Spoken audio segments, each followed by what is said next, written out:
آج میں تم سے ایک بات کہنا چاہتا ہوں۔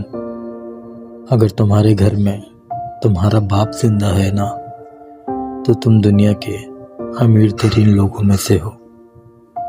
قدر کرو اپنے باپ کی، کیونکہ وہ آدمی جو تمہیں سخت لگتا ہے اصل میں سب سے زیادہ نرم دل ہے۔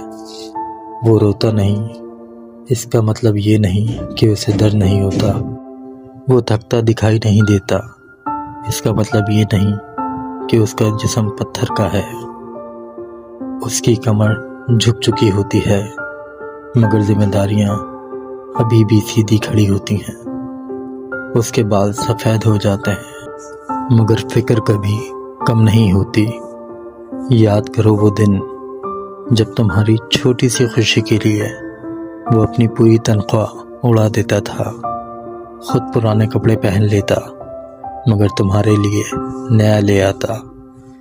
تم سو جاتے سکون سے اور وہ رات دیر تک جاگتا رہتا تھا، کبھی حساب لگانا، کبھی دعا کرتا کہ یا اللہ میری اولاد کو کبھی کسی کے سامنے ہاتھ نہ پھیلانا پڑے۔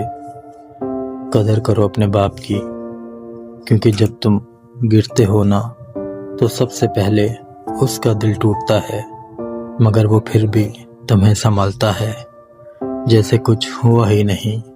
ایک باپ اپنے بچوں کے لیے صرف پیسہ نہیں کماتا، وہ اپنی جوانی خرچ کرتا ہے، اپنی خواہشیں دفن کرتا ہے، اپنے سپنے قربان کرتا ہے۔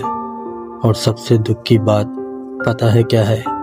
جب بچے بڑے ہو کر کہتے ہیں ابو نے ہمارے لیے کیا ہی کیا ہے، اس وقت باپ کچھ نہیں کہتا، بس ہلکا سا مسکراتا ہے اور چپ ہو جاتا ہے۔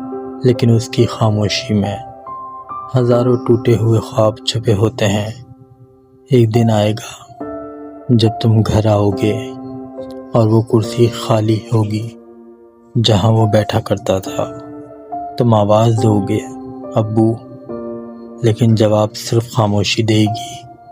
اس دن تم سمجھو گے کہ گھر کی دیواریں کیوں لرز رہی ہیں، کیونکہ اصل سہارا چلا گیا ہوتا ہے۔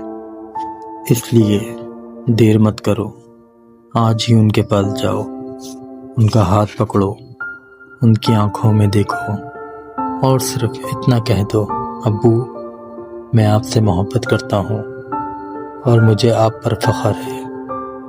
قدر کرو اپنے باپ کی، کیونکہ باپ دوبارہ نہیں ملتے اور وقت